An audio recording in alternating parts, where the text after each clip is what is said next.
Bonjour, dans cette vidéo, je vais vous présenter les limites planétaires. C'est une notion qui a été développée en 2009 par un groupe de chercheurs suédois, puis réaffinée en 2015 et en 2023. Les limites planétaires, comme leur nom l'indique, ça désigne les limites qui, lorsqu'elles sont dépassées, eh bien, remettent en question l'habitabilité de la Terre pour nous autres êtres humains et pour les êtres vivants en général.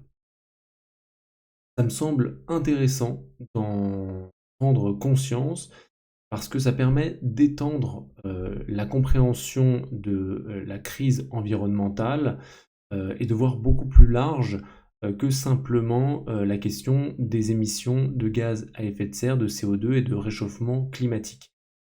Et donc ça permet aussi d'être beaucoup plus critique quand dans les médias traditionnels, cette question, lorsqu'un politique explique que pour régler la crise environnementale, eh bien, on va juste décarboner l'industrie ou les transports ou la façon de produire de l'électricité et qu'on va tout faire pour atteindre la neutralité carbone. C'est une bonne chose dans les faits de le vouloir, mais ça ne peut pas être le seul combat si l'on veut préserver l'habitabilité de notre planète. Donc on va voir quels sont les autres critères essentiels pour préserver cette habitabilité, va au-delà de juste la température. Voilà, avant de rentrer dans le vif, simplement une petite aparté. Lorsqu'on parle de limite, en fait, on scinde l'univers en deux, hein. Il y a l'univers qui est au-delà de la limite, qui est à risque, qui menace notre existence, et il y a l'univers sécurisé, permet la vie et qui est en deçà de la limite. La question qu'on se pose, c'est comment en fait les scientifiques ils ont défini l'espace sécurisé.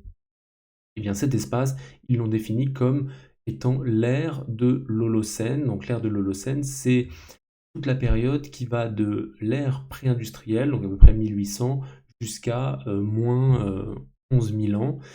Et pourquoi ils ont choisi cette période? Parce qu'elle se caractérise par des températures, en particulier, là c'est ce qu'on voit, particulièrement stables, par des saisons aussi très stables, bref, par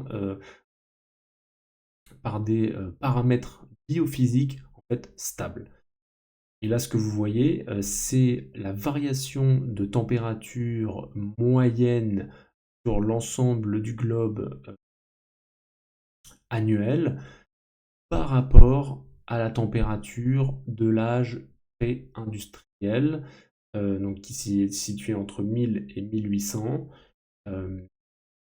Voit en fait, c'est que ces températures sont très stables en fait, il y a à peu près moins 11 000 avant notre ère, et que ça part en cacahuète à partir de 1800, donc quand on a commencé à brûler du charbon. Voilà, donc ça va être notre zone enviable, notre zone référentielle, sécurisée et qui permet le développement d'une vie pérenne. Ok, maintenant on rentre dans le vif du sujet et on va décortiquer les différentes limites planétaires. La première, vous la connaissez, c'est ce qu'ils appellent climate change, donc changement climatique. Euh, Voilà, on a mis de côté l'appellation réchauffement climatique, puisqu'en fait le problème est plus subtil que simplement un réchauffement. Dans les faits, il y a un réchauffement climatique moyen, mais ça peut aussi passer par des conditions climatiques extrêmes en hiver, donc aussi parfois des grands froids. Et en moyenne, on a effectivement un réchauffement. Deux paramètres pour influent sur ce réchauffement climatique. Bon, il y a la concentration CO2 dans l'air, les fameux ppm, là, parties par million. Vous avez peut-être vu passer cette campagne où il y a des gens qui se prennent en photo avec marqué, voilà, je suis né à 350, 380 ppm, donc parties par million. Euh, la référence étant à 280 ppm, et puis aujourd'hui on est, je vais revoir avec vous, On est à 417. Voilà. Le statut actuel de cette limite est déjà dépassé. Le second point d'intérêt relatif au changement climatique, c'est le forçage radiatif. Le forçage radiatif, ça fait référence au bilan en fait, d'énergie de la Terre entre ce qu'elle reçoit, donc essentiellement donc, par le Soleil, et ce qu'elle réémet.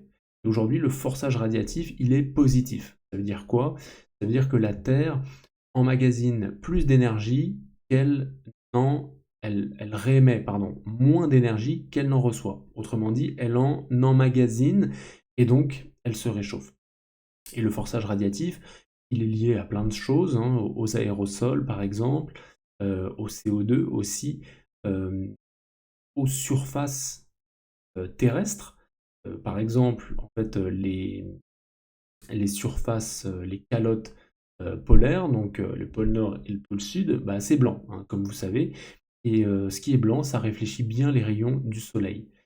Sauf qu'aujourd'hui, à cause du réchauffement climatique, la banquise fond, donc il y a moins de surface blanche, et donc il y a moins de rayons qui sont réémis. La Terre emmagasine un peu plus d'énergie. Voilà, donc ça c'est pour le changement climatique. Ensuite, on passe à la biosphère. La biosphère, c'est un peu l'ensemble de la vie, qu'elle soit sous forme vraiment vivante, quoi, un animal avec ses quatre pattes, ou un peu plus organique, comme des plantes, comme la végétation, etc. Donc ça, pour la caractériser, cette biosphère, il y a la partie génétique, en fait, des espèces, ouais, des espèces animales, mais aussi végétales. Et là, on essaye de quantifier à quel point on en perd chaque année. On en perd aujourd'hui pour 1 million d'espèces, il y a 100 espèces qui disparaissent chaque année. La référence est à peu près à une. Euh, on sait par exemple qu'on a perdu 2 tiers des insectes en l'espace de 40 ans, donc on sent bien que le rythme est plutôt est sur du lourd. Et puis ensuite, il y a la partie fonctionnelle, donc là qui fait référence en fait à l'ensemble de la biomasse qui est créée, qui est générée par photosynthèse. Et là, on s'intéresse simplement au bilan, à quel point on cannibalise un peu cette biomasse, à quel point on la détruit, par exemple avec l'agriculture, par rapport à ce que la Terre générait si nous n'étions pas là. Ok, on continue sur la gauche avec les changements land system change, donc les changements un peu de paysage, enfin les changements d'écosystème. Euh, Là, cette limite-là, elle fait référence spécifiquement aux forêts et à la déforestation. En fait, ils essayent de quantifier à quel point les forêts ont été détruites par rapport à la situation d'origine. Là, on est à peu près à 60% des forêts d'origine. On a dilapidé 40%, bam, ça c'est fait. Les raisons à ça, bah, on les connaît, hein, c'est l'agriculture, c'est l'extension des villes, c'est un peu plus récemment là, bah, le réchauffement climatique aussi, qui influe sur la disparition des forêts avec les incendies, la savanisation, hein, c'est un nouveau terme que j'ai découvert en faisant cette vidéo, c'est-à-dire qu'avec les incendies, les terres s'assèchent, hein, sont complètement grillées, donc les écosystèmes ne peuvent plus se développer derrière. En fait, on assiste à la création de savanes, hein, là où avant il y avait des forêts. Voilà. Et les forêts, je le rappelle quand même, hein, mais c'est entre autres ce qui permet de convertir le dioxyde de carbone en oxygène et aussi qui permet d'héberger la vie, hein. La forêt, c'est pas juste des arbres, c'est aussi tous les végétaux, mais aussi les animaux qui y vivent. Ok, on continue avec les cycles de l'eau. Complètement fondamental le cycle de l'eau. Et aujourd'hui, complètement perturbé par les activités humaines.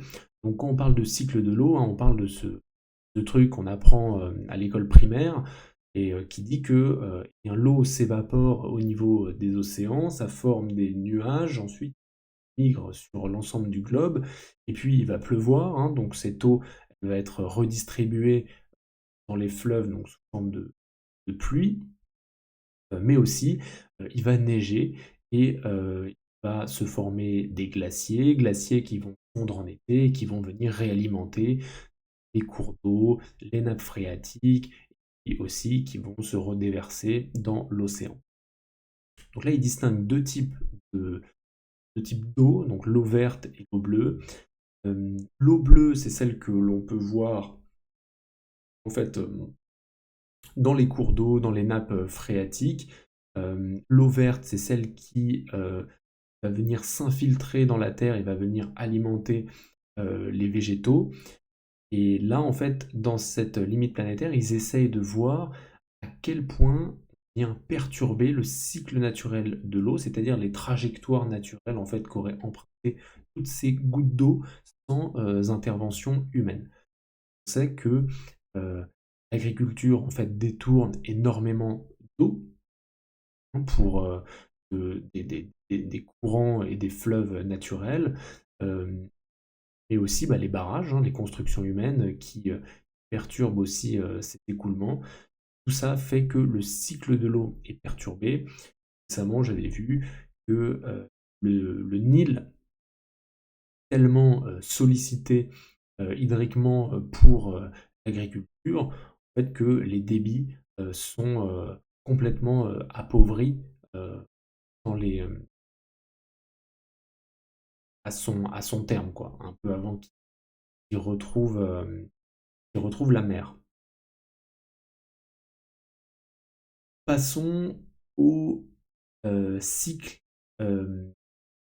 flux biochimique. Donc là, deux lettres, P et N, qui doivent vous interpeller. Donc le P, c'est pour le phosphore, le N, c'est pour l'azote. C'est des flux en fait qui sont fondamentaux parce que le phosphore et l'azote, en fait, c'est des nutriments, pardon, pour les plantes et pour leur développement. Hein. On parle du cycle de l'azote qui permet en fait tout simplement aux plantes, hein, de se développer, hein. C'est comme des super protéines pour quelqu'un qui voudrait prendre des muscles. Et bien là, c'est la même chose pour les plantes. Ces cycles-là, ils sont perturbés, hein, puisque en fait, pour les besoins de l'agriculture intensive, on a créé des dérivés azotés euh, assimilables par les plantes. Donc on a peu à peu saturé aussi les sols de ces dérivés. Les sols n'arrivent plus forcément à les traiter comme ils devraient. Donc forcément, ça crée en fait la prolifération d'espèces parfois néfastes. Donc on parle aussi beaucoup des algues. Ça acidifie énormément les sols et ça dégrade aussi par conséquence, hein, la biodiversité.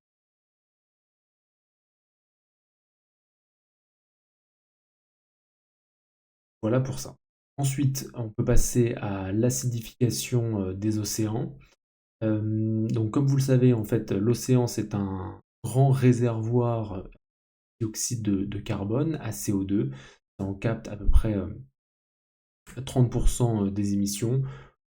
Que je donne le chiffre comme ça, parce que je l'avais vu. Je donnerai la source la description de la vidéo YouTube. Euh, Le problème aujourd'hui, c'est que nous émettons de plus en plus de dioxyde de carbone, donc l'océan absorbe aussi naturellement de plus grosses quantités, mais la conséquence de ça, c'est une acidification de l'océan. L'acidification, elle se mesure avec deux histoires de pH, que vous avez déjà entendu parler. Un pH égal à 7, c'est une solution neutre, c'est l'eau que vous buvez, et un pH en dessous de 7, c'est une solution qui devient peu à peu acide, le fameux ion H+. Et cette acidité-là, elle a des conséquences dramatiques sur les écosystèmes marins, donc déjà bon, sur les, sur les, sur les animaux marins en général, et aussi sur tous les organismes qui ont des procédés de calcification, hein. Euh, En fait, l'acidification des océans va entraîner, donc, je retrouve le nom de cette euh, molécule, donc je crois que c'est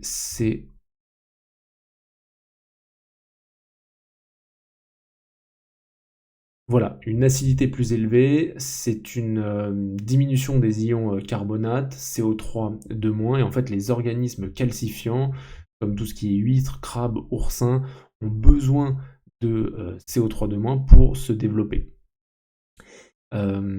Aussi un impact très direct qu'on entend sur l'acidification des océans, c'est sur le développement des coraux. Voilà, les coraux se détruisent peu à peu, sauf que bon, les coraux c'est 0,2% un peu de la surface des océans, mais ça abrite 30% de la vie. C'est un peu l'équivalent des forêts pour les êtres, pour les mammifères. Là c'est dans l'eau et se dégrade extrêmement vite du fait de cette acidification des océans. La limite n'est pas encore atteinte. Tant mieux, s'en réjouir. Là, on rentre dans le moment un peu sympa de la vidéo. On a trois limites qui ne sont heureusement pas encore atteintes. Et tant mieux. À moins d'une actualisation récente, je vais rester là-dessus, c'est pas plus mal.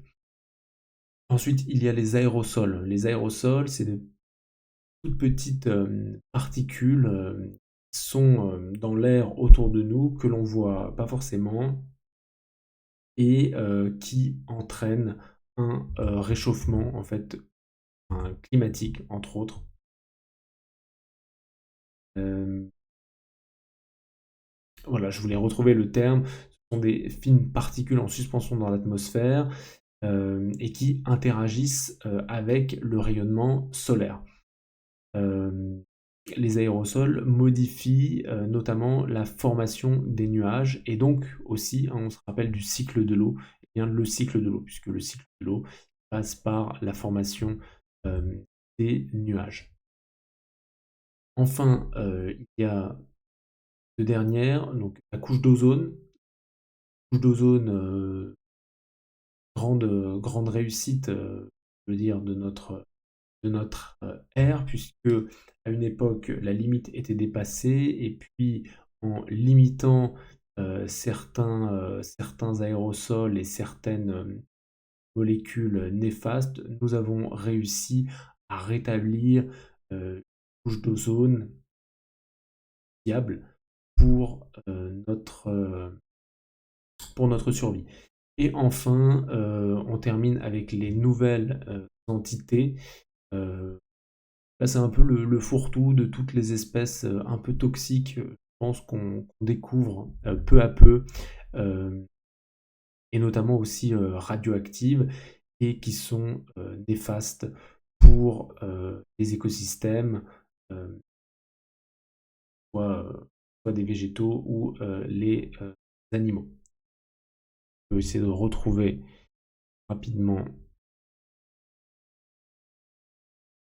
quelques espèces. Donc tout ce qui est pesticides, produits pharmaceutiques, voilà, aussi les plastiques, les nanomatériaux, les substances radioactives et les organismes génétiquement modifiés. Ils reconnaissent dans l'article que l'évaluation de cette limite est complexe, mais que le consensus scientifique actuel indique qu'il est désormais dépassé, et notamment pour les plastiques. Et là, je vous invite à aller chercher sur Internet l'histoire du fameux huitième continent, je crois. Je vais pas refaire le nombre de continents, mais où en fait il y a une espèce de surface immense de plastique plein océan, je crois que c'est en plein océan Atlantique. J'ai pas envie de dire de bêtises. Je vais chercher en direct, c'est complètement dingue. Continent de plastique. Voilà, c'est dans le Pacifique, pardon. Pas dans l'Atlantique. Et, et voilà, je vous invite à aller chercher. C'est c'est complètement immonde de se dire que tous ces plastiques sont dans la mer actuellement dans l'océan Pacifique, que des poissons les ingèrent. Voilà. Donc on a fait le tour de toutes ces limites planétaires. Je ne suis pas forcément rentré dans le détail en fait de laquelle est dépassée, pas dépassée, pourquoi. Je pense que voilà, là je vous mets en résumé le tableau récapitulatif. Je vous invite à vous intéresser aux différentes limites qui ont retenu votre attention. Et en guise de conclusion, je dirais que ces différentes limites nous rappellent que la question environnementale est beaucoup plus large que simplement les émissions de CO2. Et ça nous invite à nous interroger sur nos modes de vie, nos modes de consommation, au-delà simplement de si on a pris voiture le week-end dernier pour aller à la campagne. Voilà. Il commence à être tard, moi je commence à être un peu fatigué, donc je vais m'arrêter là. Je vous remercie pour votre attention et à très vite, peut-être pour une prochaine vidéo. Merci.